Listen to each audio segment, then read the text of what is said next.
Mr. Elsis, kembali lagi nih dengan saya Vira Cendra Darawijaya. Hari ini kita akan mengupas tuntas kisah para selebriti yang tentunya bukan gosip tapi fakta. Pagi Bang Jos. Bang Jos. Pagi, Mei. Ya kan, Abang dulu ex dari PH-nya Shinobi dan sekarang kita lihat dari sisi sebagai praktisi hukum, Bang. Abang melihat bukan dikatakan isu sebenarnya sudah ada titik terang begitu sudah ke NTT. Namun dari pihak tetap tidak berkenan bahwa itu masih hak milik dari si Agus sendiri untuk bilang bahwa ada untuk pengobatan lah atau untuk apapun. Gimana pendapat sebagai abang mantan ex dan sebagai praktisi? Jadi gini, ya saya melihat bahwa kasus ini kan sebenarnya pertama-tama sudah sebenarnya dihentikan, sudah terhentilah. Kenapa saya bilang sudah terhenti? Sewajarnya kan tim daripada Agus, kalau mereka masih menyatakan bahwa itu adalah uang milik Agus, mereka yang harus sebagai penggugat. Mereka gugat di pengadilan, lalu mereka menyampaikan pendapat hukumnya lewat posita dan petitum di pengadilan untuk membuktikan apakah itu uang milik Agus, hak milik Agus atau bukan. Kalau hari ini memperkeruh dengan dananya dialihkan ke NTT, bahkan FA sendiri ya menyatakan pernyataan yang mana akan melaporkan orang NTT dan sudah dikanter oleh ya para pengacara yang akan mendukung atau membela orang NTT dalam hal ini dilakukan oleh tim hukum dari ya Sunan Kalijaga dan berdampak tadi minta maaf ya, kemarin udah minta maaf oleh FA kepada Sunan Kalijaga dan teman-teman.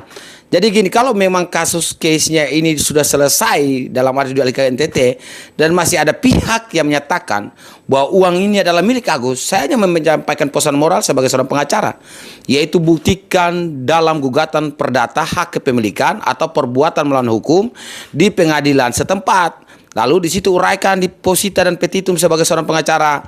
Berhentilah kita bernarasi di media sosial dan di mana-mana, karena untuk membuktikan kebenaran itu hanya dilakukan di pengadilan dan diputuskan oleh majelis hakim gitu. Bicara pemutusan di majelis, tapi kan penggugat sendiri, penggugat dari Donatus sendiri sudah mencabut dan pihak dari si Agus sendiri juga bertanya-tanya soal Tumen 2 yang dikasih kuasa untuk dialihkan sebagai gugatan. Nah, sekarang pertanyaannya, 2 gugatan itu sah nggak secara hukum? Jadi apapun itu gugatan pasti sah, karena yang punya kewenangan menentukan gugatan diterima dan tidak diterima itu hanya pengadilan dalam hal mengadili nanti.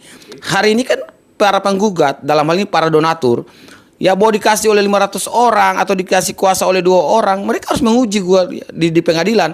Mereka menunjukkan cara berpikir sebagai seorang pengacara yang luar biasa. Artinya gini, untuk membuktikan ini kan tidak dengan hal bernarasi di media sosial, tetapi membuktikan pengadilan. Tetapi kalau mereka mencabut dengan alasan mencabut karena ya udah sudah dilimpahkan ke NTT, ya kan, mau dan tidak mau mereka menyatakan sikap mencabut. Dan memang kalau ada pihak yang melarang atau menyatakan bahwa bertentangan, silakan uji aja semua di pengadilan. Siapa yang menyatakan punya milik dan ya yang tidak punya milik, silakan uji. Jadi kalau begini, bagi saya sebagai praktisi hukum, apapun langkah daripada Densu dan Geri dalam hal mengelak ke NTT, kalau anda yang tidak menerima gugatan di pengadilan, itu solusinya. Jangan kita bermain di narasi yang tidak tepat sehingga membuat rakyat tidak mengerti apa sih peranan pengacara. Karena peran pengacara itu ditunjukkan lewat 2, litigasi dan non litigasi. Ya, kalau memang non litigasi bernarasi terus setiap hari di media sosial, itu bukan solusinya. Solusinya ya adalah bagaimana non litigasi menyelesaikan masalah dengan tanpa masalah. Contohnya gini, mendamaikan, ya udah Agus sepakat menerima donatur dan dalam ini Densus serta yayasan untuk anggaran diberikan, bukan satu pihak aja. Itu non litigasi, diselesaikan perdamaian luar pengadilan. Ya, tetapi kalau sudah secara litigasi lewat pengadilan tadi, maka kita tunggu di situ, ujilah lewat perdata. Itu aja bagi saya. Jangan kita bermain di ranah-ranah tidak perlu. Bang, PH dari ex yang kemarin Nopi dan akhirnya bergabung dengan Agus sendiri kemarin berstatement bahwa yang gugatan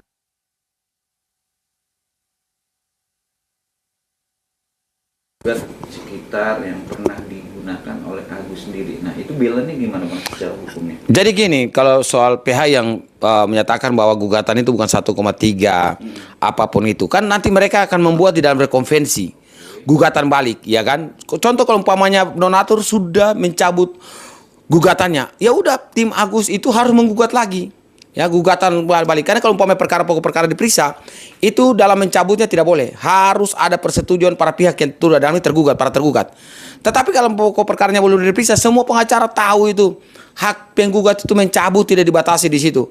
Ya, tetapi apapun itu, kalau mereka pihak-pihak yang tidak menerima dalam kasus ini, gugat aja supaya jangan sampai masyarakat bingung. Kenapa kasusnya tidak selesai-selesai, digoreng terus. Masih ada kasus-kasus besar lain ditutupi hanya dengan kasus ini. Saya rasa bahwa para pengacara ini ya tanpa sadar bermain di ranah-ranah yang tidak perlu. Ya, bagi masyarakat case-nya udah tutup, case close itu aja. Saya sendiri sejak tanggal 3 itu setelah saya kasus waktu ya itu saya katakan bahwa kita mundur. Ya, dalam hari ini mundur untuk saya fokus ke kasus saya yang lebih penting karena dananya akan dikalikan ke NTT. Tapi ternyata kan masih itu kan kemarin juga mengenal seorang Gary, mengenal seorang Novi, ya kan? Dan akhirnya sekarang juga Gary juga di ultimatum atau dugaan sudah dilaporkan, akan dilaporkan oleh Novi sendiri. Namun dari pihaknya Novi sendiri bilang bahwa si Gary minta duit 100 juta. Nah, abang melihatnya secara hukumnya gimana sih, yang dulu teman, nah sekarang satu jalan akhirat, Kang? Jadi gini, kalau saya lihat sebagai praktisi hukum ya, sejak awal yang saya bela adalah kebenaran hukum di Yayasan. Gary secara sah telah mendapat legalitas hukum, yaitu perubahan akta sebagai ketua. Dia bukan PLH, ya ketua. Apapun langkah Gary sebagai bagian daripada langkah Yayasan, ya, sehingga konflik interest daripada Gary dan NP Novi Pratiwi itu kenapa sampai sebenarnya tanggal 17 itu saya masih bersama dengan NP. Hari Minggu itu kami bertemu sebenarnya, kami beberapa kali aja ketemu di hari yang sama. Tapi pada saat saya tahu bahwa ada masalah pribadi, konflik internal dalam hal antara Novi dan Gary, saya tidak mau terlibat keduanya. Saya utamakan waktu itu pertemuan dengan Novi sampai kita selesai dan semua tim hukum. Dan saya diajak juga oleh Gary karena waktu itu kuasa yang nanti berhadapan di perdata itu kan dibuat oleh saya dan tim untuk membela Yayasan. Tapi pada saat kita dalam pertemuan kan baru saya tahu bahwa ada konflik pribadi. Mau dan tidak bahwa saya nyatakan netral dan saya nyatakan tidak berada pada pihak manapun. Dan saya fokus kepada case yang saya pegang dari kasus lain. Jadi saya rasa bahwa saran saya, dua belah pihak ini tidak boleh saling melapor. Antara Novi melapor Gary atau sebaliknya tidak boleh. Harus saling menguatkan. Karena apapun itu pengalihan uang dari Agus ke Yayasan, peran serta Novi ada.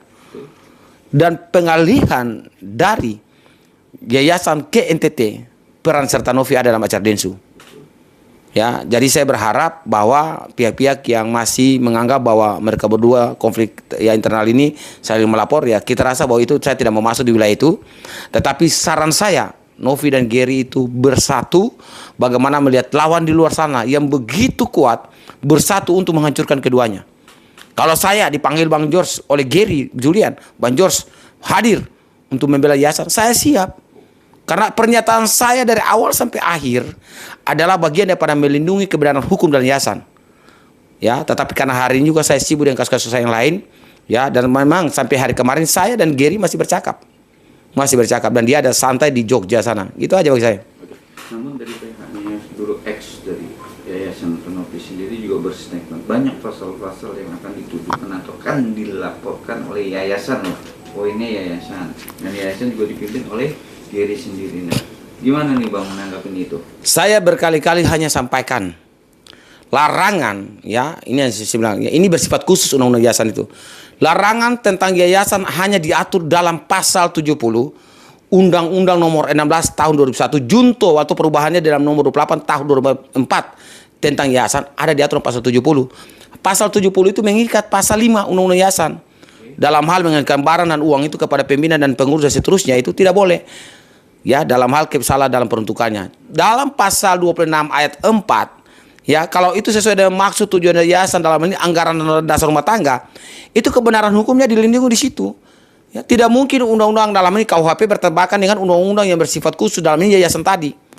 Gitu. Jadi saya mau berbagi gini teman-teman. Di dalam langkah-langkah Yayasan sudah tepat atau belum? Saya tetap beranggapan sudah tepat. Karena dana awal tadi untuk kondisi tadi sudah lebih dipakai oleh si penerima manfaat itu. Walaupun rekening penampungnya adalah dia, ya kan? Nah, itu waktu saya tetap bertegas sebagai seorang pengacara daripada Novi Pratiwi dalam ini sebagai Yayasan, ya, untuk membela hak hukum Yayasan di depan publik. Tapi walaupun saya sudah keluar, saya sebagai praktisi hukum, saya tetap mendukung pernyataan resmi saya karena yang saya bela adalah kebenaran hukum daripada undang-undang Yayasan itu. Itu aja dari saya. Tapi dikatakan bilang melanggar dan itu masih mempolitisasi seorang Agus yang catat dalam tanda kutip dan akhirnya dialihkan sana, gimana Bang? Sebagai kemanusiaan Bang. Jadi gini, kalau istilah eksploitasi, kenapa Agus juga muncul di permukaan? Ya, muncul di publik dan dia sendiri menyatakan bahwa dia tidak membutuhkan uang, dia membutuhkan harga diri dan menunjukkan dengan kebenaran bukti melaporkan ke kepolisian. Ya, kalau memang dia menyatakan seperti itu dan bahkan Agus sendiri kan menolak bantuan dari Densus dan lain. Apakah itu bukan bagian daripada eksploitasi dirinya sendiri dalam hal menyatakan pendapat-pendapat di publik? Live di TikTok, muncul di media, itu juga bagian. Tetapi siapa yang melakukan eksploitasi? Kita kembali kepada aturan yang menyatakan tentang istilah eksploitasi itu, ya kan?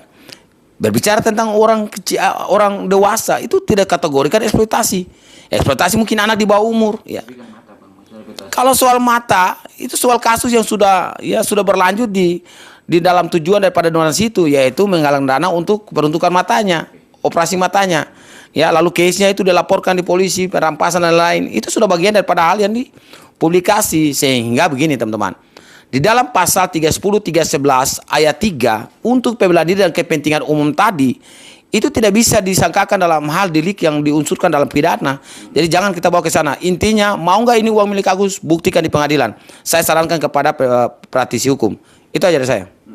Tapi Abang sebagai praktisi hukum pernah berterjun bareng dengan PH yang kecelakaan yayasan atau Novi sendiri, dan akhirnya ex Novi sendiri itu Sylvia datang dan bertemu Pak dan mendukung untuk menggugat atau melaporkan yayasan sendiri, gimana Bang? Jadi gini, pertama-tama kan rekan saya S ya, yang dikenal dengan Kasil itu kan garda terdepan dari Novi Pratiwi. Kemudian mungkin kalau di Novi kan kita dapat kuasa. Kemudian di donatur dulu ya, tapi donatur kan kuasanya tidak pernah ada. Kabarnya sudah ke Agus, itu hak ya. Hak daripada seorang pengacara, yang penting objek dan kasusnya itu berbeda sebenarnya. Kalau memang itu berkaitan dengan gugatan perdata, oke. Mungkin bisa, tetapi kalau case-nya masih sama, ya saya tidak berani berbagi ya apakah melanggar kode etik atau tidak. Karena hal-hal yang berkaitan dengan hukum di dalam Undang-Undang Nomor 18 ya, Nomor 18 tahun 2004 ya, tentang advokat itu di dalam pasal 26 ayat 1 poin B, kemudian pasal 16 dan pasal 26 yang mengatur tentang seorang advokat ya. Itu harus melihat apakah ini bagian daripada melanggar kode etik atau tidak. Itu tergantung case-nya atau kasus yang dipegang. Kalau case-nya sama, orangnya sama, itu tidak boleh. Tapi kalau umpamanya kasusnya ya beda, orangnya sama, itu boleh gitu. Tetapi kalau memang tidak sama, hati-hati. Karena saya rasa bahwa yang bersangkutan lebih paham kenapa beliau menyatakan sikap. Bisa saja pertimbangan beliau adalah kasusnya itu berbeda, orangnya sama atau orangnya berbeda. Ya, karena kan ketua yayasan awal kan Novi sebagai pemberi kuasa kepada Kasil. Hari ini yayasan dipegang oleh Gary. Bisa saja kasusnya berbeda atau orangnya berbeda. Itu buat saya. Artinya jangan kita melihat dari sisi pendapat kita pribadi ya, tetapi lihat dari kebenaran hukum yang mana pernyataan Kasil dalam hal membela. Itu aja bagi saya. Intinya nanti kembalikan kepada masyarakat, karena masyarakat menilai. Tetapi kita sebagai praktisi hukum, kita juga harus meluruskan sehingga siapa sih pemberi kuasa kepada Kasil awal dan siapa sih yang hari ini dilawan. Itu aja di sini. Jadi intinya Abang sebagai praktisi hukum dan pernah melihat kisruhnya 4 bulan, seharusnya udah titik terang, damai, enak, tenang, sudah. Terus kisruh lagi dalam arti kita pihak-pihaknya Agus tidak terima dan akan menggugat dan melaporkan, apapun titik terangnya. Harapan Abang apa? Harapan saya gini, seorang pengacara, praktisi hukum ya, khusus pengacara, cara membuktikannya hanya di pengadilan ya. Apalagi kasus ini kan berkaitan dengan kegiatan donasi, dalam arti bahwa tidak ada satu pasal pun yang melarang ya, kecuali penggunaannya salah dalam hal kegiatan-kegiatan sumbangan ini, semua bantuan tidak mengikat ini. Kategori yang lain adalah bagaimana menunjukkan kebenaran hukum daripada para pengacara itu bahwa ada pengalian uang dari Agus ke yayasan. Buktikan aja di pengadilan. Berapa kerugian Agus, bagaimana uang itu bisa menjadi milik Agus, apa dasar uang milik Agus, ya kan? Itu dibuktikan pengadilan. Saya rasa bahwa kasus ini sebenarnya sudah tertutup dari bulan Desember lalu tuh sebenarnya. Tapi ternyata berlanjut sampai Januari. Ini terakhir lagi ya, kalau memang Bang Farad sudah berdamai dengan para pengacara yang mendukung ya dalam hal ini membela rakyat NTT, artinya satu case-nya tutup dulu, ya kan? Kita kembali ke case ini. Apakah case ini mau berlanjut ataukah tidak? Kembali lagi dengan tim Agus dan tim daripada Gary dalam hal ini. Dan saya berharap juga bahwa jangan pecah juga tuh antara Gary dan Novi, nggak boleh.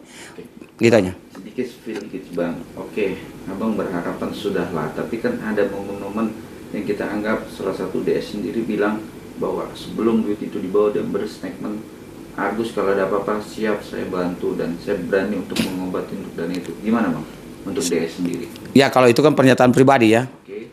Karena pernyataan pribadi ini kan bukan bagian daripada hukum yang mengikat. Ya, contoh kalau umpama dia sampaikan gitu, ya itu tanggung jawab dia secara pribadi. Saya tidak mau menyatakan dalam pendapat hukum bahwa pernyataan Denny Sumargo itu adalah bagian daripada pernyataan yang mengikat. Tetapi apapun itu, ya itu bagian daripada gerakan sosial dari dia. Kan tawaran 200 juta itu kan pernah ditolak. Katanya dengan bilang bahwa mau suap, ya kan tidak mau suap gitu. Jadi sebenarnya kasus ini ya buat teman-teman hanya dibuktikan dengan pokok perkara perdata dan ya kasus ini sebenarnya ditutup oleh para pengacara karena sudah saling menjatuhkan, menjelekkan, menurunkan harkat dan martabat para pengacara, membuat masyarakat jadi bingung. Tugas pengacara sebagai penegak hukum ya yang dikenal dengan official nobility itu seperti apa. Makanya kadang kita harus melihat tuh ya litigasi dan non litigasi dulu luar pengadilan itu apa yang mau kita tunjukkan kepada rakyat. Salah satu solusinya adalah mendamaikan para pihak. Lalu mendapat jawaban daripada tujuan daripada mediasi itu. Tapi kalau solusinya saling lapor menciptakan masalah, itu bukan bagian daripada menyelesaikan masalah. Atau menyelesaikan dalam cacaran non-litigasi. Ya udah selesaikan aja lewat sengketa perdata, membuktikan di situ. Karena saya lihat bahwa kasus ini diperpanjang, malah memperburuk dunia penegakan hukum, khususnya para pengacara. Itu aja dari saya. Bang, abang menyebut tadi dugaan pengacara, namun juga kemarin ada insiden dikit bang, pihak dari FA tapi bukan pengacara ya kan, tapi ini pengacara PH, tujuannya dia menyapa ya kan, namun konteks itu sangkanya ada melakukan ya apa sih kekerasan dan akhirnya dilaporkan. Gimana bang? Jadi gini, itu kan nanti dilihat ya, itu kan sapaan biasa. Kalau kita lihat kan tidak ada video, ada pemukulan apa ya kan, mungkin ya tegur pundak, itu biasa sih. Saya tidak mau berpendapat soal itu karena saya tidak saya tidak mau berpendapat karena apapun itu ada banyak orang ya, tidak ada niat atau mensreya kejahatan di situ. Ya, itu hanya bagian daripada say hello pertemanan sebagai rekan advokat. Kalau luar daripada itu mungkin yang bersangkutan merasa terganggu ya kembali kepada yang bersangkutan atau para pihak yang berurusan. Itu aja. Saksikan terus Rasis Infotainment dan untuk mendapatkan berita terupdate, like, comment, share, dan jangan lupa nyalakan tombol loncengnya. Tetap Rasis, rumor artis dan selebritis, bukan gosip tapi fakta. Untuk mendapatkan berita terupdate, jangan lupa tekan tombol subscribe, like, comment, and share, dan jangan lupa juga tekan tombol loncengnya. Saksikan terus Rasis, rumor artis dan selebritis, bukan gosip tapi fakta.